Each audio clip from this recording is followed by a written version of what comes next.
Hi, నా పేరు post box. ఇక్కడ నేను క్షేమమే, అక్కడ మీరు క్షేమమా?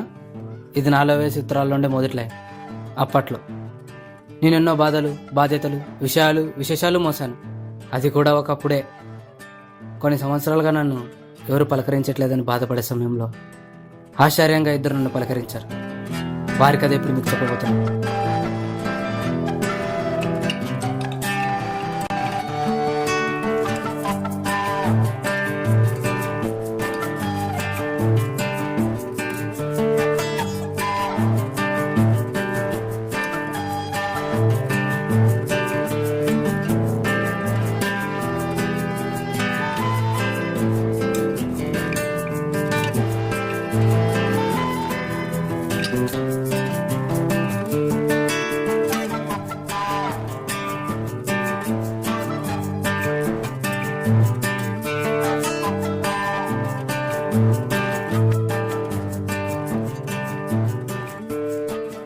హాయ్ రా.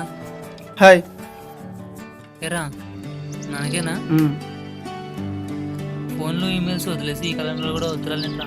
Same question. నేను రాసే ప్రతి ఉత్తరంలో మా నాన్నకి ఇదే క్వశ్చన్ అడుగుతాను. మరి సమాధానం రాశాడా? రాసుంటే మొదటి ఉత్తరం దగ్గర ఆగిపోయేదిగా. ఇలా ప్రతి ఉత్తరం దాకా ఎందుకు వస్తుంది? చాలాసార్లు నాన్న నాకు ఫోన్ కొనివ్వు అన్న. నేను ఎక్కడ చెడిపోతాను అని కొనివ్వలేదు. కనీసం నువ్వైనా ఫోన్ కొనుక్కో అన్నా. నాకేమవసరం అని అన్నాడు. ఊర్లో ఉన్న బాబాయ్ మావయ్యలకు ఫోన్ చేసి నా విషయాలు చెప్తా, వాళ్ళతో కనుక్కో అన్నా. నీ గురించి ఎవరో చెప్తా కానీ నేను తెలుసుకోవాలా అని అన్నాడు. ఇంకేం చేస్తాం కానీ అంటాం. ఇంతకీ ఉత్తరంలో ఏం రాశావురా? నాయనా, నేను ఇక్కడ ఫైను, నువ్వక్కడ ఫైనా. హౌ ఇస్ మాము? I hope in our village you will be like తోపు. తర్వాత ఏంటి? Here I wake up at 4 and walking up stairs to ground floor. శబష్ శబష్. ఎట్టుంది? ఏంట్రా భాష? తోపు, తోపు, ఫోరు, ఫ్లోరు. మా నాన్న ఎన్ని డబ్బులు పెట్టి చదివిస్తున్నాడు కదా, నాకు ఇంగ్లీష్ వస్తుందని అని తెలియాలి కదా. అలాంటప్పుడు పూర్తిగా ఇంగ్లీష్లో రాచుగా. మా నాన్నకి పూర్తిగా ఇంగ్లీష్ రాదుగా, అందుకే ఇట్ ఇంగ్లీష్. సరే, తర్వాత ఏం రాశావు? తర్వాత నేను ఇక్కడ good eating and good studying. నువ్వు కూడా అక్కడ టైంకి ఈటింగే కదా. తింటున్నారా అయ్యా? మరమ్మా? అమ్మ కూడా తింటుంది లేరా? ఈరుగాడు సూరిగాడు పొలానికి పోతున్నారా, పొరం బొక్కలా తిరుగుతున్నారా? రే, ఎన్నిసార్లు చెప్పాను మావయ్యని బాబాయ్ని పేరు పెట్టి పిలవద్దని? ఏదో సరదాకులే అయ్యా. అవునయ్యా, ఈసారి పొలంలో పత్తేసావా? లేదురా, ఈసారి పత్తి కొంచెం కష్టమని శనగలు వేసా. పొలానికి పోయినప్పుడు జాగ్రత్త అయ్యా, పాములున్నాయంటగా. ఈరుగాడు అదే మావయ్య చెప్పారులే, జాగ్రత్త అయ్యా, నా మీద బెంగేం పెట్టుకోదు.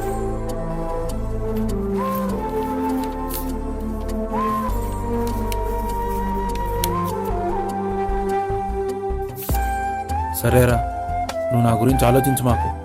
నువ్వు ఉదయాన్నే లేచిన దగ్గర నుండి చదువు దాసులో పడి సరిగ్గా తినడం పడుకోవడం మానేయకు. ఇలా అనే ఓడినరా, నువ్వు చెప్పిందంతా నిజమై ఉంటే.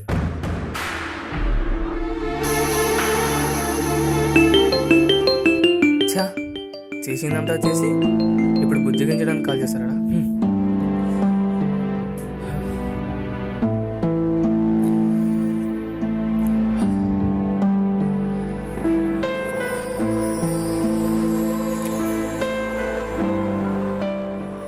ఎందుకు నాన్న ఇలా చేస్తున్నావు?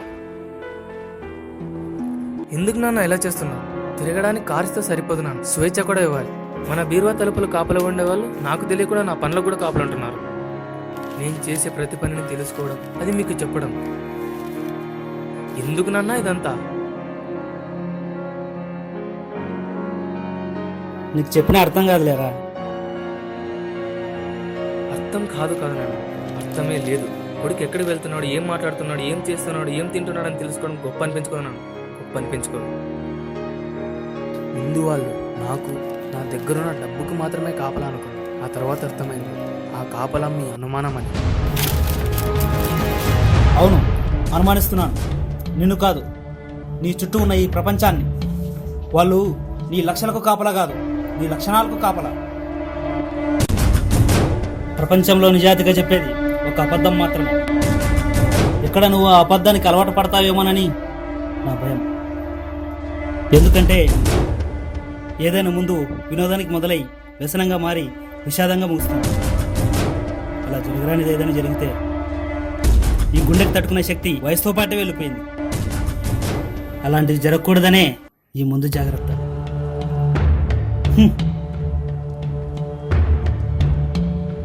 నిన్ను అనుమానించడానికి కాదు వాళ్ళని పంపించింది, నా అనుభవాన్ని నీకు తోడుగా పంపించారు. కానీ నీకు తెలియకుండా ఎందుకు పంపానంటే నా అనుభవం ఎప్పటికీ నీకు తెలియదు కాబట్టి. ఒక్క నిమిషం నాన్న. ఏ తండ్రికైనా నమ్మకం ఉండాల్సింది పెరిగిన కొడుకు పైన కాదు నాన్న, పెంచిన పెంపకం పైన.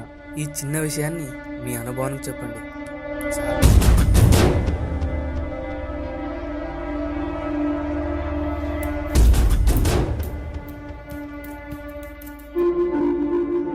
నేను ఫోన్లో చూసిన షార్ట్ ఫిల్మ్లో ఒక తండ్రి తన కొడుకుపై నమ్మకంతో స్వేచ్ఛనిచ్చాడు. కానీ వాడు మాత్రం తిరుగుడుకు అలవాటు పడి తన తండ్రికే అబద్ధాలు చెప్పాడు. అంటే మా నాన్న అలా ఆలోచించడంలో తప్పులేదు. అయితే ఏదైనా ముందు అబద్ధంతోనే మొదలవుతుందనేది నిజమన్నమాట. ఛా, మా నాన్నపై అనవసరంగా కోప్పడ్డాను.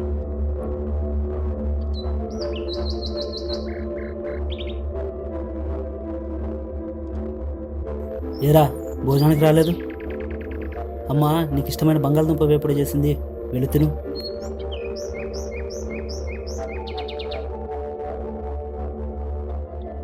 ఏరా, ఇంకా దాని గురించి ఆలోచిస్తున్నావా? మిమ్మల్ని ఫేస్ చేయడం నా వల్ల కావట్లేదు నాన్న. నన్ను కాసేపు ఒంటరిగా వదిలేయండి.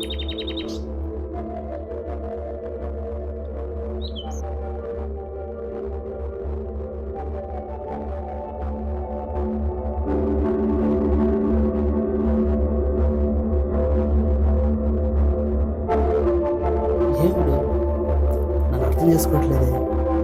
వీడు మంచిదే కదా.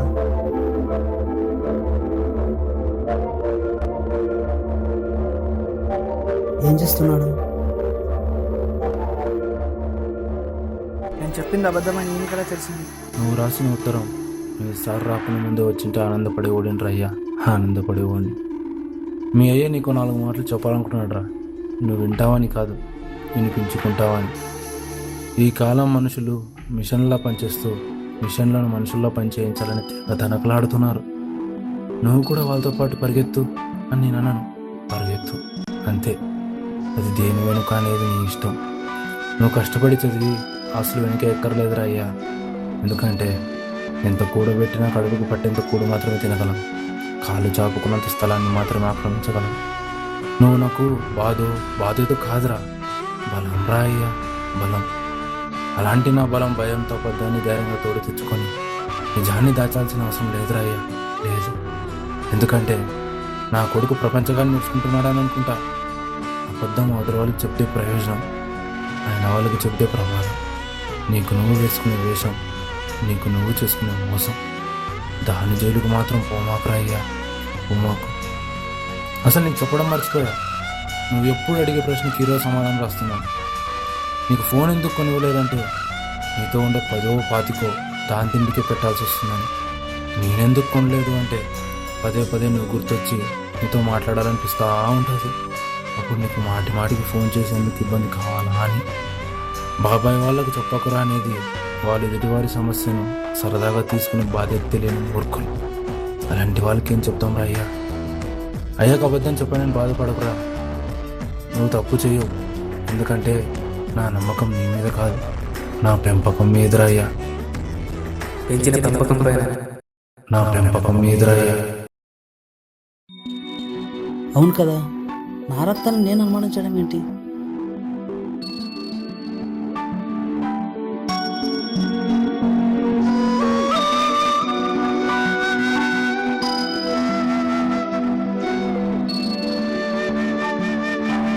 నన్ను క్షమించండి నాన్న. నువ్వు అన్నది కరెక్టేరా.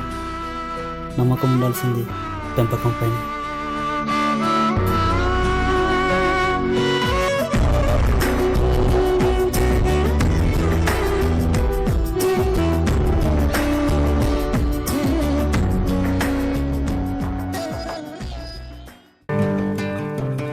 ఇదే నేను చెప్పాలనుకున్న అందమైన కథ.